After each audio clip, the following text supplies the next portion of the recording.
നമ്മുടെ ഈ റിപ്പോർട്ടർമാരിൽ ഏറ്റവും കൂടുതൽ ചൂടുമായിട്ട് ഫൈറ്റ് ചെയ്യുന്നത് ഇക്ബാലായിരിക്കും അല്ലേ? അത് ഇക്ബാല് വീട്ടിനുള്ളിലിരുന്ന് പണിയെടുക്കാൻ പറ്റത്തില്ലല്ലോ, പുറത്ത് ഓടിപ്പോയി വേണം പണിയെടുക്കാൻ. എങ്ങനെ ഉണ്ടായിരുന്നു ചൂട്? പാലക്കാട് ചൂട് ഇപ്പോൾ നമ്മൾ പല ഭാഗങ്ങളിലും ഇപ്പോൾ എരുമിയൂരൊക്കെ 45, കാഞ്ഞിരപ്പുഴയിൽ 45, ഇവിടെയൊക്കെ രേഖപ്പെടുന്ന ഓട്ടോമാറ്റിക് വെതർ സ്റ്റേഷനിലാണ്. അവിടെ ഹ്യൂമിഡിറ്റീൻ്റെ കണക്കും കൂടി വരുമ്പോഴാണ് ഇത്രയും ഒരു 45-44 ഡിഗ്രി സെൽഷ്യസ് വരുന്നത്. പാലക്കാട് ചൂടിനേക്കാൾ കൂടുതൽ ഹ്യൂമിഡിറ്റിയാണ്.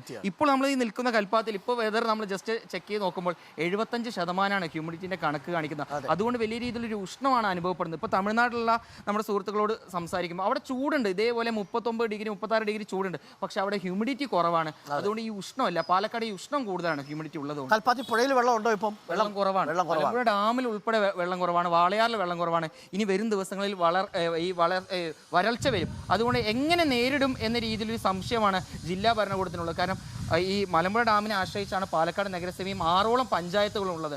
അവിടെ ഇപ്പോൾ മലമ്പുഴ ഡാമിന് പിറകിലുള്ള ആദിവാസി കോളനികളിൽ കുഴി കുത്തി വെള്ളം എടുക്കേണ്ട ഒരു സാഹചര്യം വരെ എത്തിയിട്ടുണ്ട്. ഇനി ഈ ഏപ്രിൽ മെയ് മാസങ്ങൾ കഴിയണം. എങ്ങനെ കഴിഞ്ഞുകൂടും എന്നാണ് ഭരണകൂടത്തിൻ്റെ ഒരു ആശയം. 2 മാസം അതിനൊരു ആശ്വാസ വാർത്ത വരുന്നത് ഇപ്പോൾ ഇന്ന് മഴ പെയ്യാനുള്ള സാധ്യതയുണ്ടെന്ന് കേൾക്കുന്നു.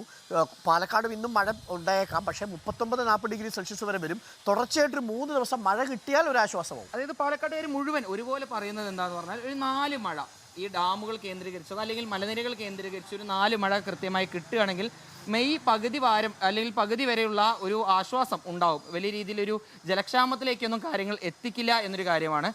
ഏതായാലും അത്തരത്തിലൊരു പ്രതീക്ഷയുണ്ട്. കാരണം ഇന്നലെ വൈകിട്ട് മുതൽ കാര്യമായ ഒരു കാറ്റ് പാലക്കാട്ടേക്ക് ഉണ്ടായിരുന്നു. ഇത്ര ദിവസം ഇല്ലാത്തൊരു ആശ്വാസത്തിൻ്റെ ഒരു കാറ്റാണ്. അത് അടിച്ചു തുടങ്ങിയതോടെ തന്നെ പാലക്കാട്ടുകാർ ഇന്നലെ മുതൽ തന്നെ പറയുന്നതിന് മഴ പെയ്യും എന്നുള്ളത്. ഇന്നലെ വൈകിട്ട് മഴ പെയ്തിട്ടുണ്ട്. ഇന്ന് വൈകിട്ടോടുകൂടി വീണ്ടും മഴ പാലക്കാട്ടേക്ക് എത്തുമെന്നൊരു പ്രതീക്ഷയാണ് എല്ലാവരും പറയുന്നത്. അപ്പോൾ നല്ല വേനൽ മഴ പെയ്യട്ടെ. ഇന്നലെ കിട്ടിയ വേനൽ മഴ കുരുക്ഷേത്രം അവസാനിക്കുന്ന ഘട്ടത്തിലാണ് വേനൽ മഴ വന്നത്. ചെറിയൊരു ആശ്വാസമുണ്ട്, പക്ഷേ എങ്കിലും ഇന്നും താപനില ഉയർന്നു തന്നെ നിൽക്കും എന്നാണ് നമുക്കറിയാൻ സാധിക്കുന്നത്.